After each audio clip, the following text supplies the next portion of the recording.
أعوذ بالله من الشيطان الرجيم. بسم الله الرحمن الرحيم.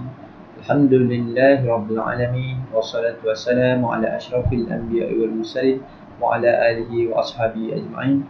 أما بعد. Alhamdulillah, syukur kehadirat ilahi dengan limpah dan kurnianya dapat sama-sama kita berada dalam majlis ilmu pada petang ini jam 3 hingga 3.30 bagi mata pelajaran Tauhid tahun 3.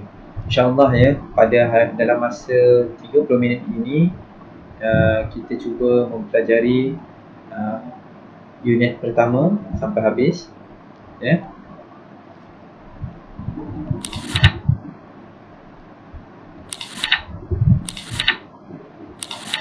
Okey, ini adalah merupakan paparan slide untuk bahagian kandungan dan juga permulaan pelajaran ya, iaitu pelajaran yang pertama.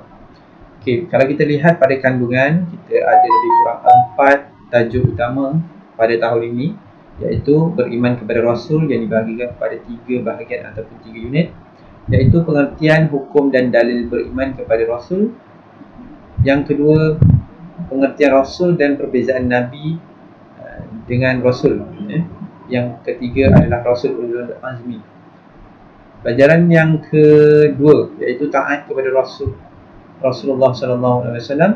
Pelajaran yang ketiga ialah Nabi Muhammad SAW ialah Khatimul Anbiya, iaitu penutup bagi segala para Nabi ya.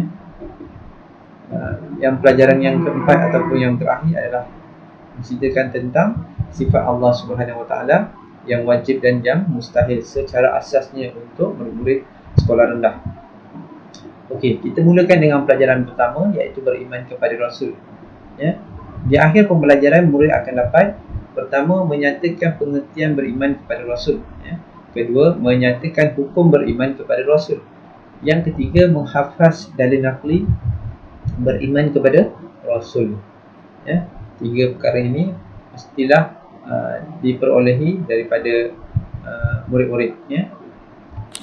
Okey, insyaAllah unit yang pertama menceritakan tentang pengertian hukum dan dalil beriman kepada Rasul. Perhati, baca dan faham ya. Perhati, baca dan faham. Perhati, baca dan faham. Kalau kita lihat di situ ada dialog seorang guru dengan seorang murid, yang mana guru bertanya terlebih dahulu, kemudian murid pula bertanya kepada guru. Okey, kalau kita lihat di situ, dia beritahu Ahmad, apakah rukun iman yang keempat? Kata gurunya. Maka jawab muridnya ialah rukun iman keempat ialah beriman kepada Rasul. Okey, maka respon ataupun kata-kata yang baik daripada gurunya keluar, mengatakan bahawa bagus Ahmad. Okey, maka muridnya terus bertanya kepada gurunya, Ustaz, apakah arti beriman kepada Rasul? Maka jawab gurunya, arti beriman kepada Rasul ialah percaya bahawa Rasul ialah seorang lelaki yang mulia dan yang diutus Allah Subhanahu Wa Taala untuk menyampaikan wahyu kepada umat manusia dan jin ya. Maknanya makhluk yang boleh melakukan dosa dan pahala ini, mereka inilah tergolong daripada kalangan manusia dan jin okay. Jadi mereka ini diutuskan dengan wahyu Allah Subhanahu Wa Taala ya. Jadi baca dan faham ya, bagi muka surat 3. Pengertian beriman kepada Rasul ialah percaya bahawa Rasul adalah seorang lelaki yang mulia yang diutuskan oleh Allah Subhanahu Wa Taala untuk menyampaikan wahyu kepada umat manusia dan jin ya. Sesiapa yang tidak beriman kepada Rasul, okey, minta maaf ya, sesiapa yang tidak beriman kepada Rasul adalah kafir ya, maksudnya adalah ingkar ya. Pengutusan Rasulullah sallallahu alaihi wasallam mesti diimani, mesti dipercayai ya. Yang terakhir adalah percaya kepada Rasul adalah rukun iman yang keempat ya. Jangan ada yang kata rukun iman kedua, ketiga, kelima, keenam ataupun yang pertama ya. Dia adalah rukun iman yang keempat. Maksudnya wahyu itu daripada Allah, lepas tu turun kepada malaikat, dan dibawa melalui kitab, dan yang terakhir iaitu Nabi Muhammad. Selepas tu ada lagi dua di bawahnya, iaitu beriman kepada hari kiamat, dan yang paling akhir iaitu beriman kepada qada dan qadar. Okey, di bawah itu ada pula pada muka surat 3, kalau kita lihat ditulis Amana ar-rasulu bima unzila ilaihi min rabbihi wal mu'minun kullun amana billahi wa malaikatihi wa kutubihi wa rusulihi la nufarriqu baina ahadin min rusulihi. Ayat ini adalah merupakan surah Al-Baqarah ayat 285. Maksudnya Rasulullah ataupun Rasul Allah telah beriman kepada apa yang diturunkan kepadanya, dari Tuhannya. Dari Tuhan itu maksudnya daripada Allah SWT. Dan juga orang-orang yang beriman, semuanya beriman kepada Allah, dan malaikat-malaikatnya dan kitab-kitabnya dan rasul-rasulnya.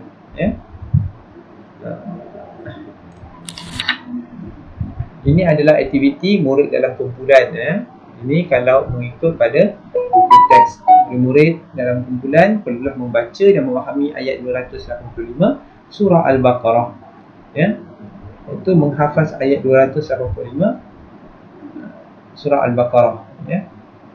Tahukah anda antara keistimewaan Nabi Sulaiman? Antara keistimewaan Nabi Sulaiman alaihissalam ialah boleh berkomunikasi dengan haiwan, boleh bercakap, boleh bersembang, boleh berchat, boleh apa lagi dalam pelbagai istilah. Maksudnya boleh berkomunikasi lah tu semuanya. Dia boleh bercakap dengan makhluk-makhluk lain. Amalkan, iaitu memperbanyakkan selawat untuk mendapatkan syafaat Rasulullah SAW. Macam mana cara untuk kita berselawat? Selawat dia Allahumma salli ala Sayyidina Muhammad wa ala ali Sayyidina Muhammad. Allahumma salli ala Sayyidina Muhammad wa ala alihi wa sahbihi wa barik wa sallim.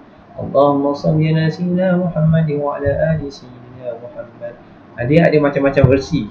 Ada yang versi selawat ke atas Nabi dan keluarga Nabi. Ada yang ke atas Nabi dan juga sahabat-sahabat Nabi.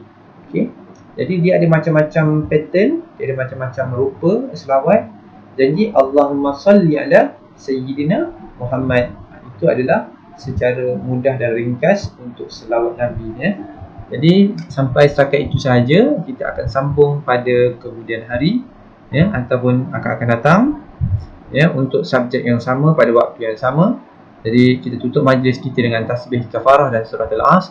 Subhanakallahumma wa bihamdika asyhadu an la ilaha illa anta wa astaghfiruka wa atubu ilaik. Wal 'asri innal insana lafi khusr illa alladhina amanu wa 'amilus solihati wa tawasaw bil haqq wa tawasaw bis sabr. Sadaqallahul azim.